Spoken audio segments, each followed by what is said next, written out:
This is EE300 Fall 2016, Module 4, Video 4, Bode's method. We want to review what we've done previously. We want to introduce the idea of power ratios in dB, decibels. We want to introduce Bode plots, talk about Bode's method for making Bode's plots, and then summarize what we did and look forward to future videos.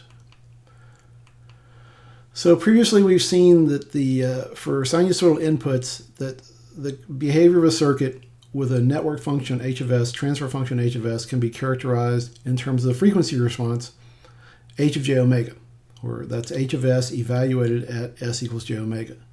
You put in a frequency of sinusoid omega, you get out a frequency of the same, you get out a sinusoid, you put in a sinusoid of frequency omega, you get out a sinusoid of the same frequency omega with a scaled amplitude by the magnitude of the frequency response evaluated at that frequency omega, and the angle added to the frequency, to the argument of the cosine angle of h of j omega. We call this h of j omega thing the frequency response. We can plot it. It has a magnitude and an angle. So that's just taking h of s, replacing s by j omega, and then determining what that's going to be a complex number, and determine for each omega, and determining what the magnitude and the angle of that complex number are. We can plot those versus omega. We've done this previously. We also saw that we could use the vector interpretation of where the poles and zeros were. So we could take the product of the length of vectors from the zeros over the product of the length of vectors from the poles, and that's going to determine the frequency response shape, the magnitude, and then the angles are going to be determined by the sum of the angles from the zeros less the sum of the angles from the poles. So here's the first order system with a pole at minus alpha, scale factor of alpha. It's got, when we're down here at low frequencies, we're alpha away, so we've got alpha over alpha. When we're at frequency j alpha, when omega is equal to alpha, this vector from the pole to omega, j omega, is root 2 longer, and so the gain is scaled by 1 over root 2. That's in the denominator. And then as we go way out the j-axis to high frequencies, the vector from alpha gets smaller. It's proportional to omega, so it rolls off proportional to omega. It looks like 1 over omega for higher frequencies. The angle curve starts with an angle of 0. You get up here to j alpha, omega equals s equals j alpha, and you've got an angle of 45 degrees from the pole. That's in the denominator, so we subtract that, we get minus 45 degrees. And then as we go to higher frequencies, the angle asymptotically goes to minus 90 degrees. We saw for the 0 at the origin and the pole at minus alpha, for low frequencies, we come out of here proportional to omega, so the gain grows proportional to omega. Again, we get up here to omega equals alpha. The vector from the 0 is alpha long. The vector from the pole is root 2 alpha long. So we got alpha over root 2 alpha. 1 over root 2 is the scale factor there. And then as we get to higher frequencies, the vector from each of these is omega long, and the ratio goes to 1. So it goes to a gain of 1. It's a high pass characteristic. Previous one was a low pass characteristic. We see we get the same angle curve, except since the angle from the 0 is always 90 degrees, it's all been shifted upward by 90 degrees. So it starts at 90 degrees and goes down to 0 degrees asymptotically for omega getting big. The resonant curve here, where the center frequency is 1, this really should be omega. It's really omega naught squared minus alpha squared. It's approximately omega 0 here. And the 0 at the origin, for low frequencies, the 0 at the origin dominates. As we go past the pole, the gain changes by the factor of root 2, and the factor of root 2 is determined by the size of the real part of that pole. So when we're at the center frequency minus alpha and the center frequency plus alpha, the gain is 1 over root 2 times the center frequency at alpha, which in this case turns out to be 1. The angle starts at 90 degrees, dominated by the 0 at the origin, and then as we slide past the pole, it changes by 90 degrees, and then as we go way out to high frequencies, we've got angle of 90 degrees from the 0, angle of 90 degrees from each of the poles, so we get minus 90 degrees. Okay. Decibels and power ratios. we often specify the gain of a circuit in terms of how much gain it has on the power, how much power amplification or attenuation is there. And so since those often change by orders of magnitude, like our frequencies do, they change by orders of magnitude. So the bell is a logarithm, it's named after Alexander Graham Bell, inventor of the telephone, is a logarithmic measure of power relative to some reference power. And so the bell is defined as a log base 10 of our power of interest over the reference power. And the decibel is a tenth of a bell, so there's 10 of those in one bell. So you get 1 dB is 10 times the log base 10 of power over the reference power. There ain't no centibels, kilobels, anything. Decibel is the unit that's used. Powers change by orders of magnitude here. So we're talking power change of factors of 10 to the 6, factors of 10 to the 9. And when you take those ratios, you end up with scales here that go from zero, gain of 1 here to 0, all the way up to gain of 10 to the 10, which would be 100 decibels. So it's a nice unit. You get pretty much all the change you're going to have in numbers that range between minus 100 and 100. People can work with those kind of units. For circuits, it's a little weird. The power gain of the circuit's really going to be you take the voltage in and multiply it by the current being drawn and integrate and average over time to get the average power here. And you do the same thing depending on what's being loaded here. But in practice, circuits are often designed as if the impedance they're going to see looking out is the same as the impedance something else would see looking in. This was a historic way that when this whole concept of using decibels was developed, this is the way things were. The plain old telephone system, the cable was 600 ohms, the amplifiers were made to look for 600 ohms coming in and to present an input impedance of 600 ohms. They assumed that whatever you were going to hook it up to had an impedance of 600 ohms. Similarly with television amplifiers, similar with RF amplifiers and cell towers and satellite ground stations. You have different impedances there. The plain old telephone system was 600 ohms. Over-the-air television is 300 ohms for one kind of lead, 75 ohms for a different kind of lead. And the coax used in RF and the like is about 50 ohms. And looking for impedances of 50 ohms for reasons you'll learn about in E&M and impedance matching, and you don't want reflections and things like that. So this is a fairly common way to think about the gain of circuits as if the impedance seen by the input is the same as the impedance seen by the output. That being the case, we can take our power gain in dB and express it in terms of the voltage gain of the circuit. And since power is proportional to the square of voltage, yes, we'd have to integrate this and take the averages and stuff like that.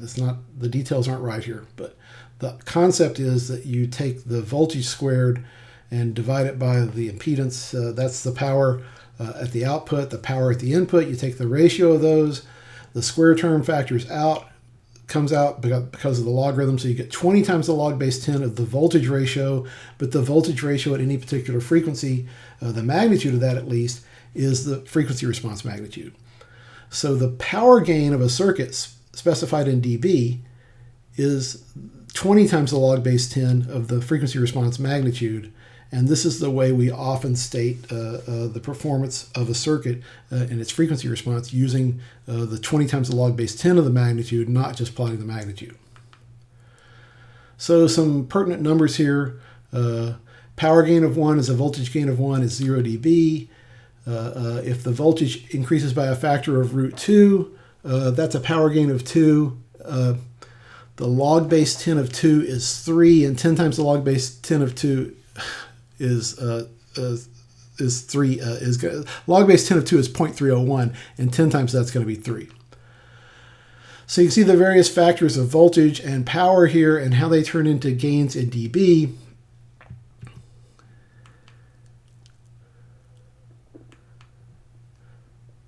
I'm not going to talk through all of them. You can look at them. The bottom line is a factor of 10 to the n is a power gain of 10 to the 2n, and that's 20n dB. Going the other way, when things get attenuated, a factor of 1 over root 2 that we've seen is a power gain of a half. That is, half the power comes out as what went in. That's a gain of minus 3 dB, and the attenuation is 3 dB. Notice how attenuation is just a negative of gain. You don't specify negative attenuations for positive gains, but you do specify positive attenuations for negative dB gains. Same set of scale factors here as we go through.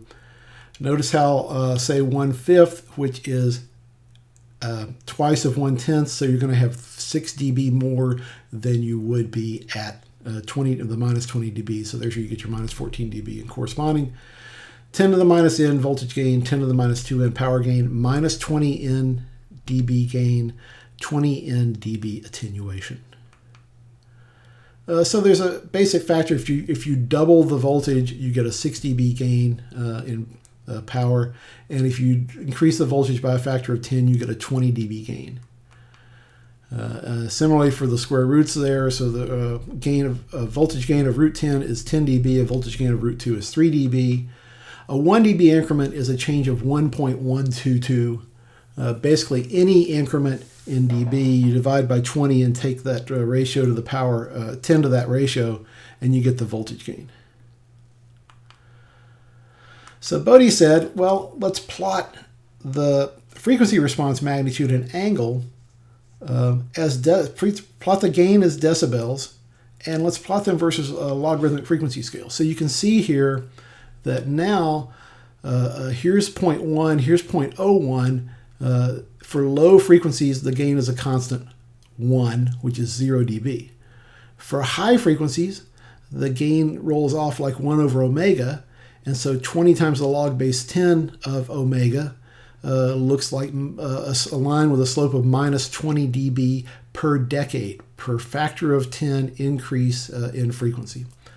At the corner frequency, it's going to be off by 3 dB because we know that's a 1 over root 2 there, and so that's going to be minus 3 dB in voltage.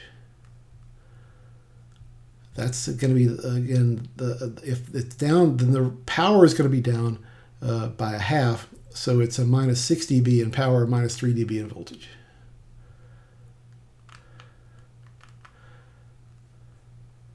I'm not saying that right.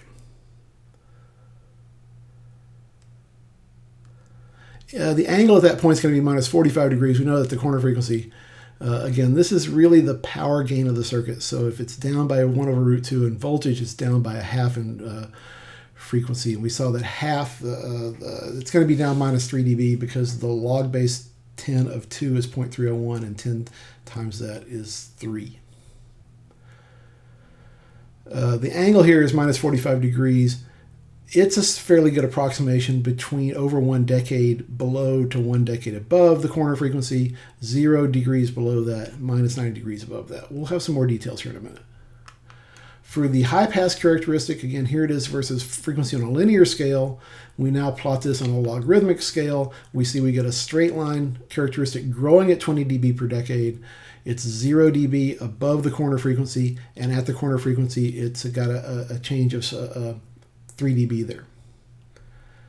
It goes through plus 45 degrees at the corner frequency. It's plus 90 degrees well below the corner frequency, and it's 0 degrees well above the corner frequency. Straight line approximations. And then we can look at the resonant case. We see that where the frequency response was growing proportional to omega, there's a straight line with a 20 dB per decade increase. Where it was proportional to 1 over omega, there's a straight line with a minus 20 dB per decade increase. It goes through the peak here. You can see how it's 90 degrees below, well below the corner center frequency, and 90 degrees well above, and it goes through this 180 degree change as you go by the pole there. We'll come back to these in the next talk.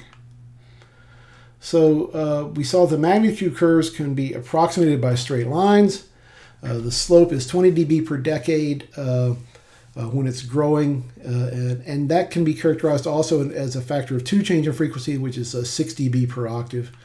When it's decreasing, it's minus 20 dB per decade, or it's, and I've got these backwards so you can see I told it's decreasing here by minus 20 dB per decade. It's growing here at 20 dB per decade, 6 dB per octave. The angle curves can also be approximated by straight lines, and that's what Bode's method is all about, is approximating these curves with straight lines. So we'll start with the idea that we have real poles and zeros and no poles or zeros at the origin. So we can factor out the pole and zero locations and leave everything in the form 1 plus s over corner frequency. Could be a zero having a corner frequency, could be a pole having a corner frequency. The stuff that factors out times the scale factor k is if there are no poles and zeros at the origin is going to be the DC gain of the circuit. So for the magnitude, we take 20 times the log base 10 of the magnitude. That's going to be 20 times the log base 10 of that DC gain term, plus the sum of terms 20 times the log base 10 magnitude of 1 plus j omega over beta. That is j omega over the zero corners, and then subtract off something of the same form over all the poles. 20 times the log base 10 magnitude of 1 plus j omega over pole corner.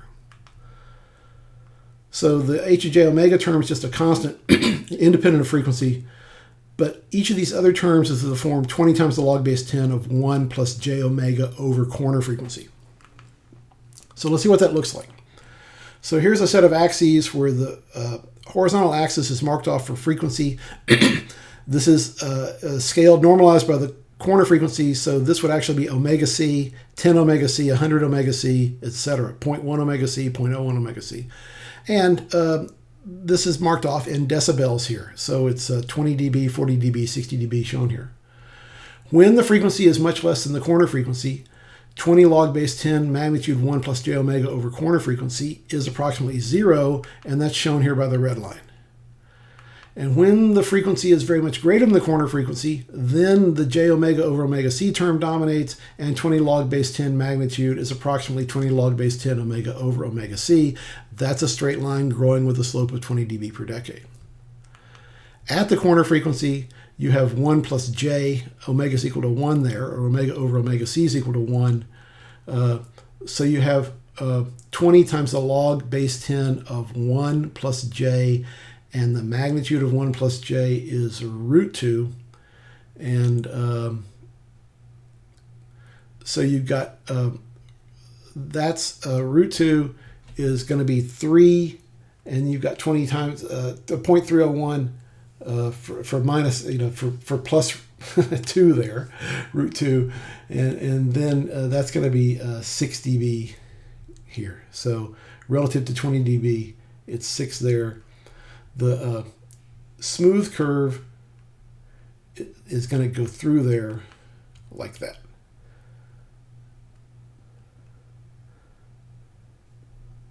When omega is equal to omega c, you've got the magnitude of 1 plus j, and that's root 2.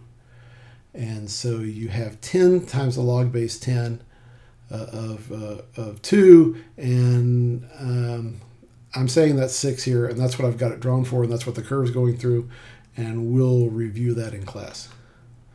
The angle curves work the same way. When you're a decade or more below the corner frequency, then the angle of 1 plus j omega over omega c is approximately 0. When you're a decade or more above the corner frequency, the angle is approximately 90 degrees, because then you've got j's dominating. And we approximate that as a straight line from 0 to 90 degrees over the 2 decades surrounding the corner frequency. The actual curve is only off by 6 degrees at each of the corners there. It actually goes in a little bit, so it's a pretty good approximation. It's within 6 degrees. That's the maximum error there at those corners. So it's really a pretty good approximation to use the straight line asymptotes there. So how do you do this in practice? Okay, here's a network function, 0.1 s plus 1,000 over s plus 10. You factor out the pole and zero locations to give us the DC gain here, which is going to be 10 for this case. And so we're left with this 1 plus s over 1,000, the zero term, over 1 plus s over 10, the pole term. Well, we're going to graph each term for magnitude and graph each term for angle, and in each case we'll add them up to see what we get. So we mark off our horizontal axis. The plotting software has sort of obscured some of this, but there's a horizontal axis here. This is the frequency omega. The corners of interest are at 10 and 1,000, so I've marked it off in decades relative to 10 and 1,000. So 10, 1, 0.1, 0.01, 100, 1,000, 10,000, 100,000. And then we mark a horizontal axis in dB. So 0, 20, 40, minus 20, minus 40. We Then draw each term. So the constant term 10 has a corresponding 20 dB gain there. That's just the gain of 10. So 20 log base 10 of 10 is 20. The pole at s equals minus 10.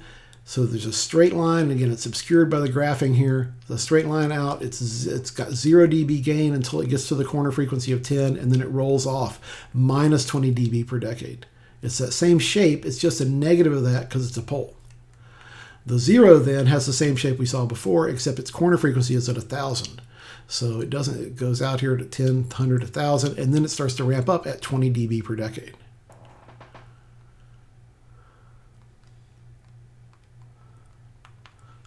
So we draw the graph for each term like we've done, and now we sum those. So in this, we've got 0 plus 0 plus 20, and then it starts to roll off at 20 dB per decade until we get up here to the frequency of 1,000, and then we've got minus 20 dB plus 20 dB cancels out to give me flat above a frequency of 1,000. And then you can put in the 6 dB corrections and the smooth curve through those. It's a shelving low-pass filter. It's basically a low-pass filter. It attenuates, it passes frequencies below 10 radians a second.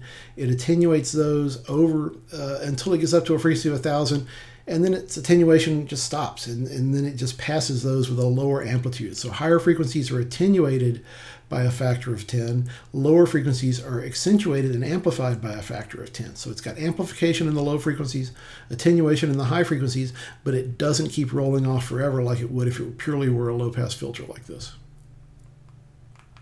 Do the same thing with the angle curves. Mark the angle, mark the decades on the frequency scale, mark the angles now between minus 90 and 90 degrees, and then draw the graph for each term. Angle of 10 is 0, so this straight line is going along the whole thing here. Angle of 1 plus s over 10, we approximate it as 0, a decade below, so up to the frequency 1. Ramp down between 0 and minus 90, and then it's constant minus 90 above omega equals 100. Here's the 0 at minus 1,000, so it's 0. Angle up to 100 radians a second, ramp up linearly to 90 degrees at 10,000 radians a second, and then constant. And then we can add those up, and we see the asymptote comes down to minus 90 degrees, starting at 1 radian a second, and then goes down to minus 90, and then ramps back up to 0 at 10,000. We can put in the corrections, 6 degree here. We've got 6 degree off the 0 curve and 6 degree off the green curve, so that's actually a 12 degree correction here, and then 6 degrees back here, and then we can put the straight line approximately through those. We can see what MATLAB actually does with these. So here's the same system plotted using MATLAB. The blue curve is the gain in dB curve. The black lines are the asymptotes there. The blue curve in the lower panel is the angle in degrees, and the black line is the angle asymptotes from the Bode method. So you can see that asymptotes are a pretty good approximation, and if you're just trying to understand what a circuit does without getting into the details, and at least if you also understand the corrections here, you know there's going to be these corrections, the straight line approximations are pretty good. The only other case to deal with is what do you do if you do have a polar 0 at the origin. In that case, we do the same thing. We mark off our axes, and then we realize that when we've got a straight line, when we've got 20 log base 10 magnitude of j omega, that's just a straight line with a slope of 20 dB per decade that's going to go through the origin, meaning the frequency omega equals 1 and the gain 0 dB. So we plot, we factor out the 1 over the 100 from the pole, and we have a scale factor of 1 over 100. There's no DC gain term here now, it's just a scale factor. That's got a gain of minus 40 dB, 20 times the log base 10 of 1 over 100. The pole corner frequency is at 100, so the green line comes out to 100 and then rolls off at 20 dB per decade. And then the line associated with the 0 at 0, so that's just 20 log base 10 magnitude of j omega. That's a straight line with a slope of plus 20 dB per decade that goes through the frequency omega equals 1. It goes through 0 dB at omega equals 1. And then we can add those up. So that's minus 40 dB is really just offsetting the blue curve, which is going up and up and up. And then when we get to the frequency 100, the green curve and the blue curve cancel each other out. The slopes, they add up to a constant. And in this case, it adds up with the 40 dB offset to a constant 0. So we see the 6 dB correction, and then we see the smooth curve going through the 6 dB there. You can see the approximation is very good within the decade, except, it's almost perfect outside 1 decade above and 1 decade below, and the point it goes through, so it's easy to make the corrections within that decade, the decades surrounding the corner frequency. The angle curve is going to do pretty much the same thing. We plot our axes, and we note that the angle of j omega is the angle of j, which is 90 degrees. So again, we get the angle of 1 over 100, which is 0. We get the angle of 1 plus s over 100. I'm not sure what's happened here. This worked the first time I went through it. I must have changed something bad when I put this in. Oh, these are really offset. That's really a screw case. I'm not quite sure what happened here. The angle associated with the 0 ought to be 0. The angle associated with the pole ought to be 0 up to 10 radians a second and then ramp down to minus 90 at 1,000. And the angle associated with the 0 at s equals 0 ought to just be 90 degrees. So somehow you can see the 90 degrees got down here. I'm not going to go back and fix it now. This is actually the second run through on these slides, so I'm going to pass on that. When you put them all together, it's 90 degrees. It ramps down up till 10 radians a second. It ramps down and then it flattens out at 0 above 1,000. Sorry about this. I'll try and get a corrected version up. So that's Bode's method. We learned about decibels as 10 times the log base 10 of a power ratio, which made the filter gain in dB be 20 times the log base 10 of the magnitude of the frequency response. We saw Bode plots, which were the filter gain in dB and angle, both plotted against frequency on a logarithmic scale. And then we saw Bode's method, which involved using straight line approximations for the magnitude and angle, where you had real axis poles and zeros. Next time we'll look at the Bode's method for narrowband poles and how to do that. And we also want to consider step responses and frequency responses and how they're interrelated. If the frequency response is narrow, that's going to make the step response slow. And if the step response is fast, then the frequency response has to be wide. So this has been Module 4, Video 4, Bode's method.